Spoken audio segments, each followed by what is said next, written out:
let's recap what you heard from Valerie last week. You guys have any takeaways from that? Well, I thought it was excellent. I think before you do a podcast, it might not be a bad idea to be on a podcast as a guest, just to kind of get that comfort level of how it's structured. And, if you're not on camera, then you can get a little bit of a comfort level before you do your first podcast. So I think what I realized though, because I realized that I need to organize my story to be on a podcast, where you can succinctly say what you do. So that really what it urged me to do was to sit down and actually, I said, I know what I want to do, but it's not structured enough for me to put it within a time frame and to actually present it and to sell it at the same time. Put it in a capsule, and Right. so to speak. So that's really what I think what I got out of the most is I go like, I'm not even prepared for that. My goodness, out of all this time, I'm not prepared to make a pitch basically, or talk about it in a way that because you are selling yourself and your brand and your product all at the same time, and it's one shot to do it. So so that's what it really pushed me to do, is to really seriously say, okay, get this thing organized so that you can, when you walk up to somebody on the street or meet somebody and they say, how you doing and what are you doing, you have a really succinct pitch that you present every time, so that and it does what you want it to do, because you only may have that one time, just like that podcast. Exactly. You only have that one time to sell somebody, and you don't know who that person is. It may be someone like her that has a platform that can say, hey, I would love to hear more about that and invite you to, be part of whatever they're doing. So Right. Yeah. And I've heard it defined as your elevator pitch. When you're on an elevator, you're only on it for a few seconds, so you don't have much time to, give a whole life story. And so you want to be able to condense what you do down into, an elevator pitch, so to speak, keeping it really short, but the key points are in that short little few sentences that you use to say what it is you do or what your passion is. And so, yeah, that's good. That's a great takeaway. Okay, well, if not, then I'm going to dive in with some more points, some things that, maybe repeat of what Valerie said and a continuation of what she said, a few things that, there's hardly enough time to get over everything. So I'm going to give you guys some more key points to think about. First of all, as a guest, I'll start off with guest information. She went over some good points. When you're reaching out to somebody, when you're first reaching out to them, you don't want to necessarily ask these questions, but if they ask you to be on the podcast, then you might want to ask them, how long is the podcast? You should have an idea of that though, because if you're watching or listening to their podcasts on a regular basis, or you've listened to a few of them in advance, you should get an idea for how long their podcasts are. So in a sense, that almost I think that could be a question that you might not want to ask, because that might show them that, well, you should know that if you've been listening to my podcasts at all, that they're always a half hour long, or they're always an hour long, or something.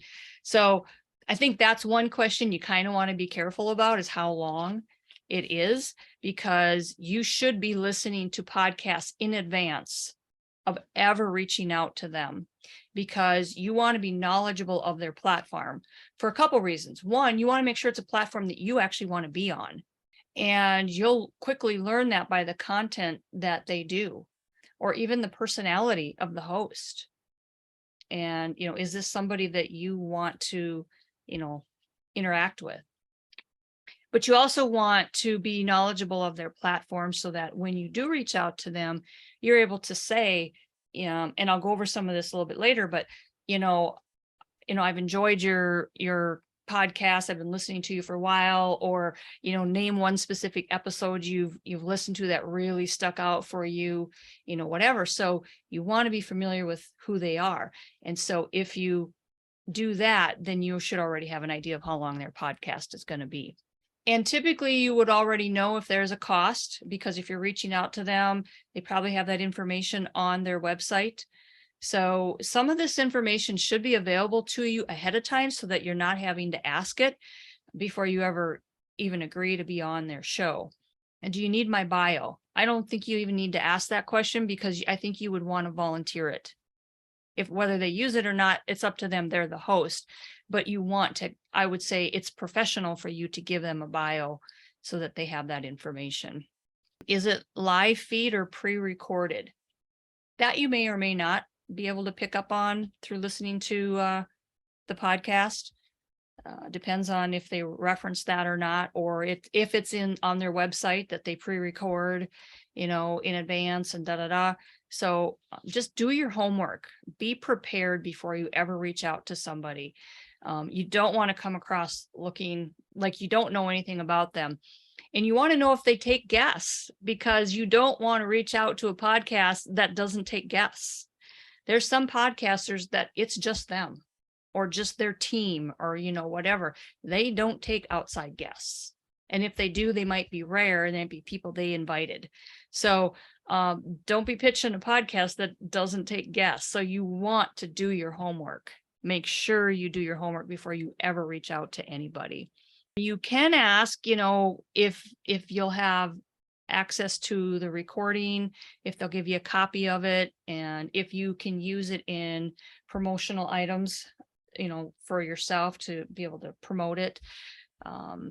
So things like that, those are some questions you may or may not want to address, and that you may want to know upfront just by doing your research.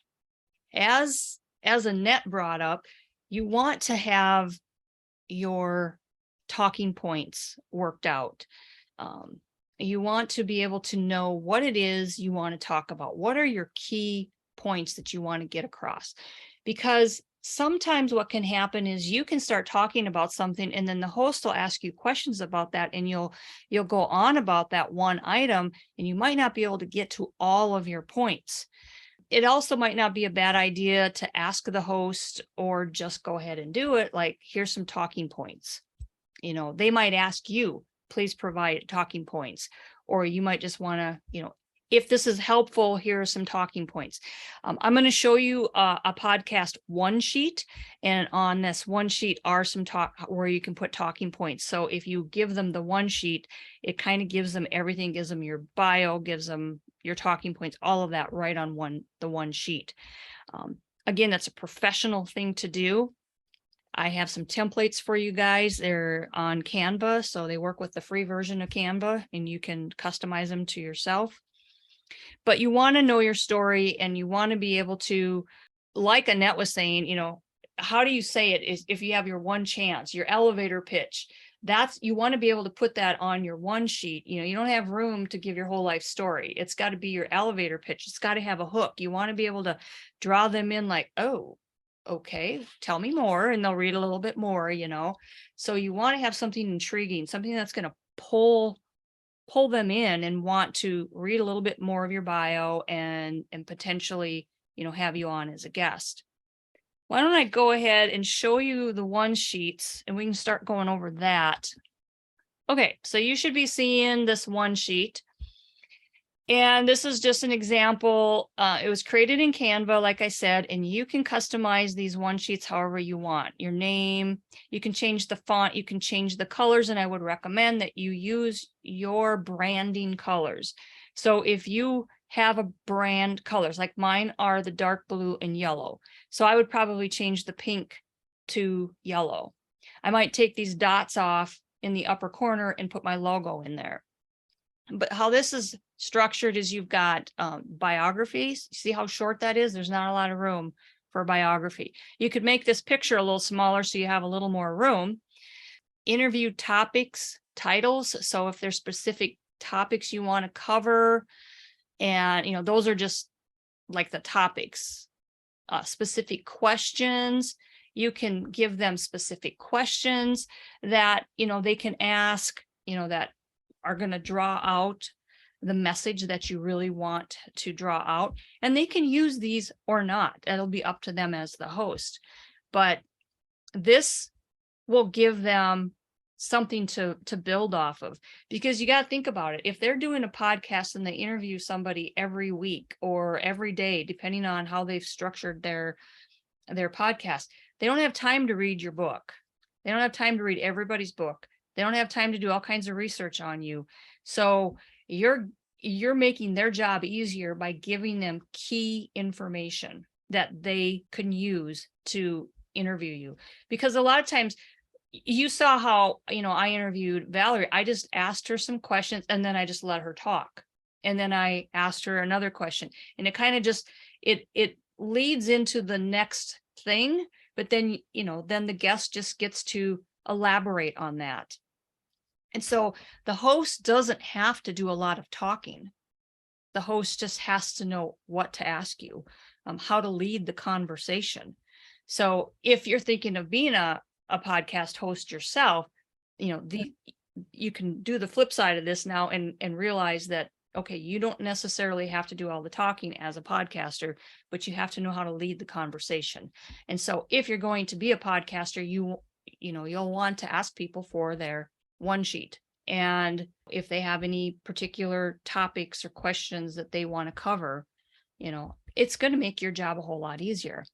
This was something that was given to me.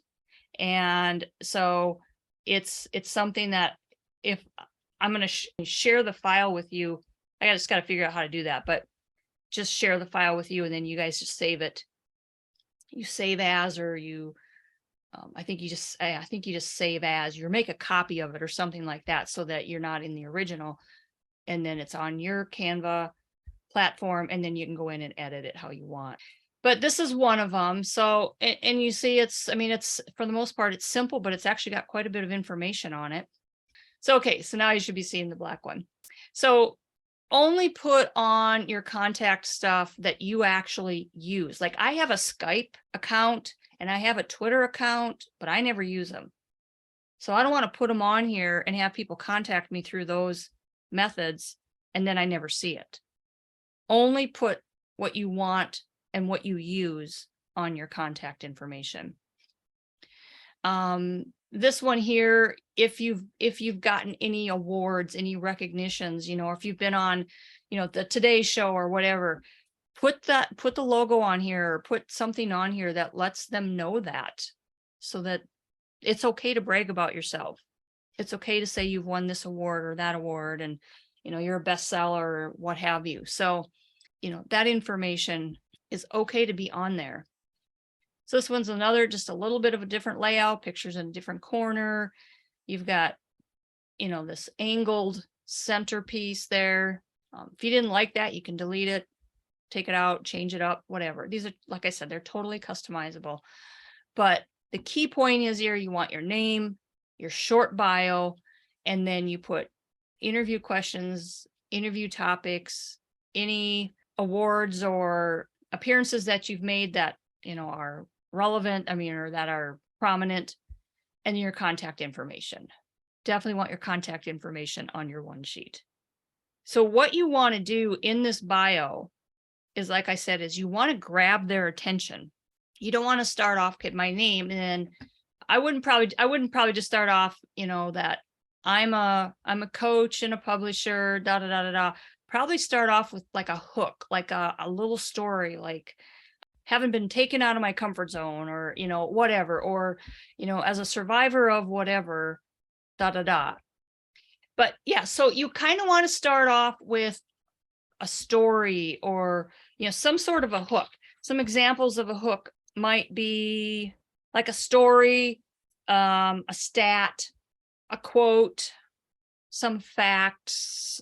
Could be something kind of startling. It just depends on what your topic is. You want to make it obviously fit to that, but something that really would pique their interest. And then you get into a little bit of you, as far as after you give that little hook, then you can say, written X number of books, or recently just released whatever book, whatever you want to write, but it's got to be short. You want to get your message across, but you want to hook them. You want to grab their attention, something that stands out. If you have, if there's something that's like a surprise element, a special gift, something that's just like, wow, I didn't know that, I've done this, whatever. I went skydiving off of the Empire State Building or whatever that, I don't think you would be able to skydive, but whatever that certain type of skydiving is or something. But it also should fit the message. I don't think you want to just tell some random story or little phrase and have it not tie into your message at all. Because then they might be scratching their heads like, what's this got to do with anything? So those are some tips as far as you want to have that hook to grab their attention. I'm going to transition a little bit from the one sheet into an email. So when you reach out to somebody, your email, you're going to kind of do the same thing. You're going to want to grab their attention. So when you reach out to somebody, one thing that I have heard is to put the podcast host's name in the subject line. So like if you were reaching out to Valerie, you might want to say Valerie, and then maybe an intriguing subject line, or, like for me, maybe I'd say Christian authors need a safe space or something like that, or sometimes people say would like to be a guest on your podcast or something like that. But I think if you can put a compelling heading on there, it would be helpful. But putting their name on there, if they get a lot of emails, putting their name on there means you've at least done enough research to know who they are. So those will get first look over someone who doesn't even know what their name is. That's just a little inside tip from some training that I took. So you want to start off with that, and then you want to do your, little introduction. And I'm just going to read, I have a sample email from somebody that had sent this off to a podcaster that she said got her on 50 podcasts. There is some stuff in here that I'll highlight for you that I don't necessarily like how it's worded, but just to give you an idea of the structure. She doesn't start off saying, hi, my name is Kathy Bates and, I'm an author and da, da, da, da. She starts off with a hook. So she says, hi, Jenny, whatever the host's name is. I recently came across your podcast and was intrigued by your message. I loved your recent episode about blank, and you can put the title of the episode in there. Your message and platform resonates very deeply with me as I can see so much of myself in your story and the stories of your podcast guests. On such and such a date, my publisher, whatever, released my new book. You guys are self-publishing, so you wouldn't necessarily have to put that kind of thing in there. You could just say, on such and such a date, I released my new book, whatever. You could do it that way. And then the book is about creating a thriving business so that you have more time, blah, blah, blah. It's endorsed by blah, blah, blah. So if you have a big name endorsement, you might want to throw that out because it gives you a little bit of clout. I would love the opportunity to be a guest on your podcast. And then you can tell a little bit about your story.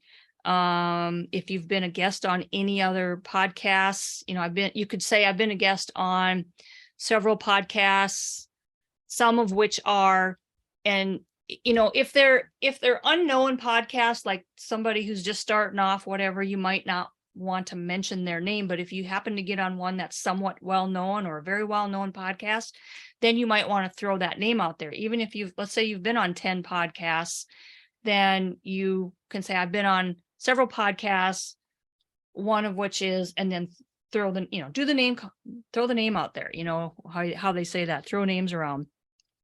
If you haven't been on any podcasts at all, then obviously don't mention anything about that. She goes on to say, as a guest, I would love to share what I have learned along the way to becoming a successful female entrepreneur in a creative industry. I would like to offer the following to help you gain exposure for your podcast and brand. I would spread the word about the episode via email, social media, and Medium to my 20,000 followers. I would send you a free copy of my book and also offer a free copy as a giveaway to your listeners. I would review your podcast, and then it says let the host know how you'd spread the word about the episode. And then she gives a link on how the guest or how the host can find their book. She gives the link to Amazon. And but what I don't like about these last few paragraphs is it's I. They don't necessarily want to hear about I did this and I did that. I mean, yes, you want to throw out your achievements, but some of the advice that I've heard that is better is my message is about such and such, and I think that your listeners can really benefit from this because, it seems you have a lot of that your followers are interested in this, and my message, I think, can reach them. What can you do for them? Not what can they do for you? So you want to, write it up and then read it and say, does this sound like I'm pitching me, or does this sound like I'm trying to help them? And write it in that way. You want to, just somehow say how your message can help their audience. And then, just looking forward to hearing from you. You can contact me at, give me contact information, whatever. The elements there, you want to pique their interest. You want to let them know who you are. So you don't start off with I'm so-and-so. Let that be the next paragraph or something. Tell your story. Again, it's, you got to keep it short. They don't have time to read really long emails. Keep it short, but use your elevator pitch to tell what your message is about. If you have a book, if you've just released a book, or you're just about to release a book, because sometimes you have to reach out to these podcasters well in advance, because a lot of them record in bulk, meaning they'll record a month's worth or 2 months worth of podcasts in a week or 2 weeks, and then they're done for a while. So if you want to, you have something that's being released in May, you might want to start contacting them now. Or let's say you want to focus it around Christmas. Well, they might do their Christmas podcast in October. So you have to plan ahead. And, even if your book's not done yet, you can say, I'm releasing my book in such and such a month. It doesn't have to be already released. It can be. And it doesn't necessarily mean you have to be on a podcast. I published my book this week. 6 months ago, I can't go on a podcast. Too much time has passed. That's not true. Your message is still relevant. You just want to word it as such that you have this message, and you don't even need to really mention when you published the book. Just keep spreading the message. So you're piquing their interest. You're letting them know who you are. You're telling them your elevator pitch story. You want to make sure you're connecting with them. And the best way to do that is to somehow mention how they've impacted you, how their episodes have impacted you. Name an episode that you liked. It doesn't have to be yesterday's episode. It could be something that you heard 3 months ago that it has just stuck with you. You can't get it out of your head. When you're going back and when you're researching them, you don't want to necessarily just research the last week or the last month's worth of podcasts. Go back in time and see what they've done over a course of a year, and listen to some of them. Get a taste for different topics. And then the call to action is for them to contact you about being on their program. So those are some things on how to reach out to somebody. So that's the reaching out part. As a guest, you want to have your message clear. We kind of talked about this with Annette, right? If she kind of hit a lot of points right from the get-go. You want to have your message clear. You want to, I was just listening to something the other day, and if they're saying that you kind of want to be in the driver's seat. Don't let the host get off on some tangent. Like, I was on a webinar the other day, and they're talking about the Super Bowl, and I'm like, okay, I didn't take my valuable time to sit and listen to you chit chat about the Super Bowl coming up and who you think is going to win or should win. I'm here because I want to learn this. Don't waste my time. You know, and a host could get off on a tangent, you know. Sometimes Valerie brought this up. Let the Holy Spirit lead you. And if it goes somewhere else, maybe that's exactly where it's supposed to go. And sometimes it's just idle chit chat that's getting completely off the message, and you need to bring it back and respectfully do so. It's like, oh, that's interesting. That reminds me of a story, or that reminds me of something that you can then bring it back to the message that you want to get out. So just things to remember. Your credibility comes from, you know, your story. You know, make sure that we've talked about this before, where stories are really important. So when you are a guest, you want to be able to interject stories that help get your point across. And sometimes that's your story. You guys have all heard me interject some of my story, and it gets the point across and why I'm the expert in whatever it is I'm talking about, because you have that experience, you have that knowledge, you know, something that brings your credibility in. But you also might have a story that makes a point, and it could be funny. It could be a really funny story, but it makes a point. I just did this the other day with somebody. They were talking about how laughter is important and everything, and I told a story of how I went camping. I used to go camping when I was single. I would go camping once a summer by myself. Nowadays, I don't think I would do that anymore, but back then I wasn't afraid to do it. And I took a DVD player with, because it was supposed to rain that night. And so I'll just sit in the tent and I'll watch a movie. Well, it was a funny movie, and I didn't realize it, but I was laughing out loud because I had earphones in, because I didn't want the sound to travel throughout the campground. Well, apparently I was laughing out loud, because next thing I know, here comes these young college boys who are camping next to me, and they're like, excuse me. They come up to my tent. Do you have any weed? Because I was laughing and they knew I was by myself, they thought I was in there getting high, you know. So, you know, and it's a funny story that can make a point, you know. So, you know, how you just assume, you know, if you're talking about assuming things, you know, you could make a point. So you can tell a funny story if it's relevant and can tie into your message. It doesn't always have to be serious. And sometimes it can help break the ice too. You don't want to be boring. That's the one thing, is you don't want to be boring. You want to keep people kind of on the edge of their seat and be interesting. Try not to ramble on too much. You know, if the host asks you a question, say what you need to say, but, you know, try not to ramble on. Sometimes we do ramble on when we're nervous. So that's, the more you do it, the more comfortable you'll get with it. So don't worry about it. If you feel like you did, it's okay.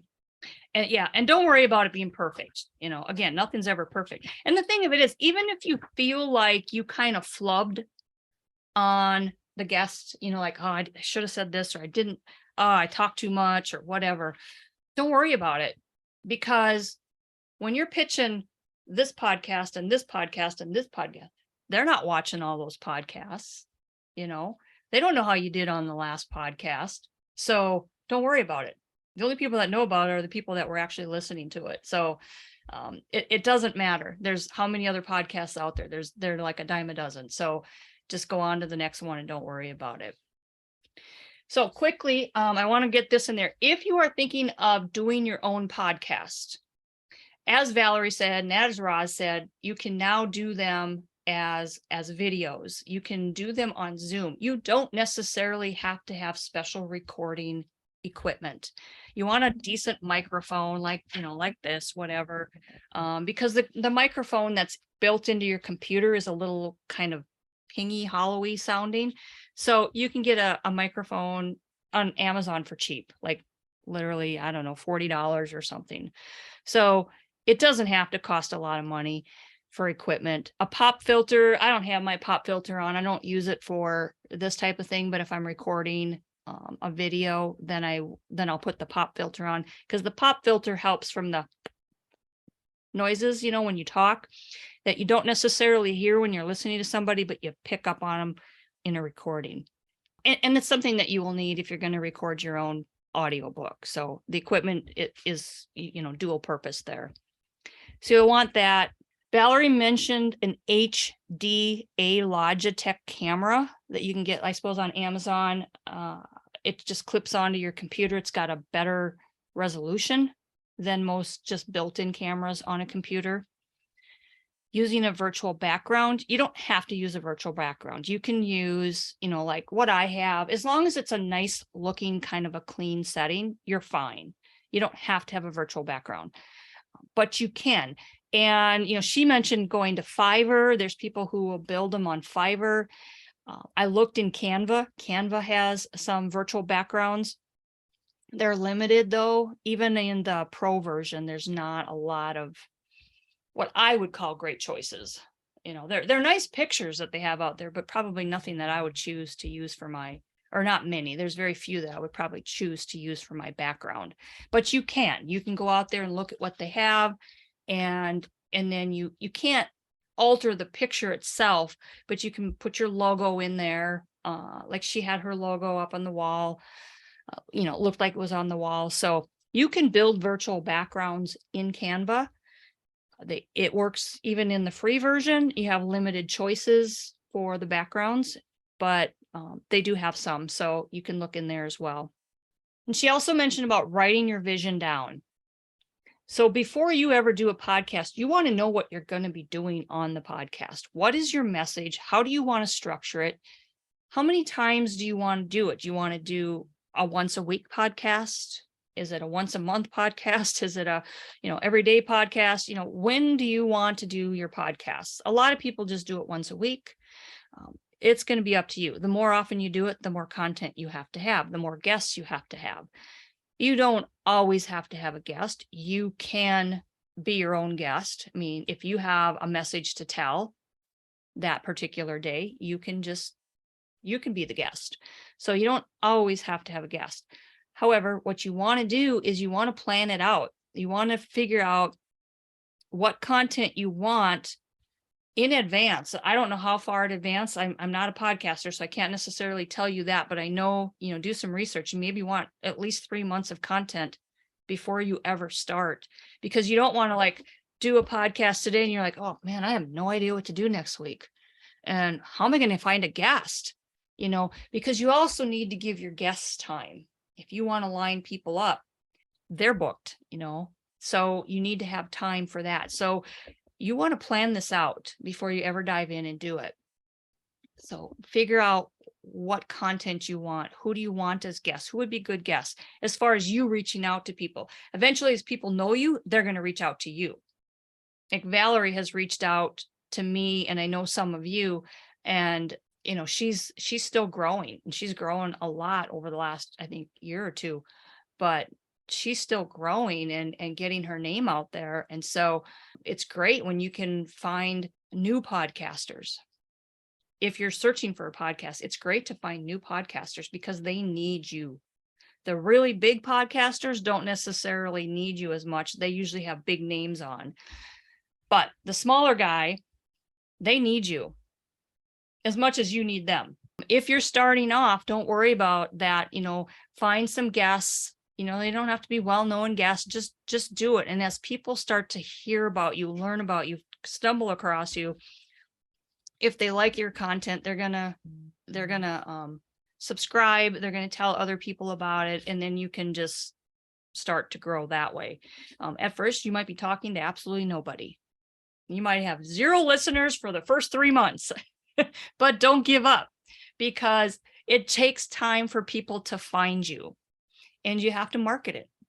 You're going to want to let people know about it. You're going to want to put it on social media. Let people know that you have a podcast and give them the link to it. How do they find you? If you're putting it on, YouTube, give them the link to your YouTube channel. There's a lot of planning that goes into place if you want to have your own podcast. You want to be organized and, have a spreadsheet. This week is this topic. Here's my guest. and try to map out as much as you possibly can. And if there's a week where you don't have anybody, then just fill it yourself. And don't apologize. Don't say, I don't have a guest this week. Just make it look like it was planned. So this week you guys get to have me because I want to talk to you about this, whatever. Make it look planned. Nobody needs to know the difference, especially when you're just starting off. Those are some quick tips. How long should you plan your podcast? 30, 45, 60 minutes of content? That's a good question. I think it really depends on your content, how much do you think you can do. I would listen to other podcasts and just get a feel for how long people are going. Valerie usually does a 1 hour podcast, but I know some that are only like 30 minutes. And actually, I've listened to some podcasts, the same person, and it depends on the guest. Some of those podcasts are 30 minutes long, and some are 45 minutes, and some are an hour. So if you want to try to stick to a certain amount of time, then just make sure that you tell your guest that we have X amount of time. So, fashion your message around 30 minutes or, 45 minutes or whatever. Just make sure they are aware of that. But there's no right or wrong to it. It's really what you want to do. And like I said, once you start finding other podcasts that you like, kind of get a feel for what they're doing. Because if you're looking for podcasts to be a guest on, then they have to have some sort of a similar message as yours for you to be, interested and them interested in you. And so what are they doing? Are they all kind of similar? Are they all doing 60 minutes? Are they all doing 30 minutes? Or are they all over the board? If they're all over the board, then, pick what you want to do. There's so many different variables out there. Nobody's podcasts are the same. So it's really going to just really be down to your choice. Personally, and I'll just throw in my personal opinion. Personally, I like the shorter podcasts as a listener. I don't have time to listen to a 60-minute podcast usually. If it's 20 minutes, 30 minutes, I can consume that a little easier. Think of it from the consumer standpoint as well. I think shorter ones might be better. All right. Any other questions? That's all I got. I tried to cram a lot in for you guys, but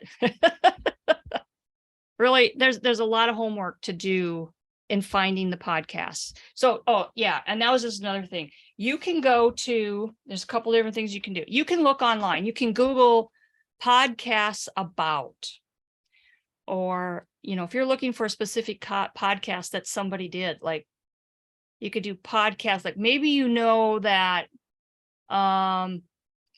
Lisa Turkhurst was a guest on a podcast. You could do, Lisa Turkhurst guest appearance on podcast or something like that, and it might come up.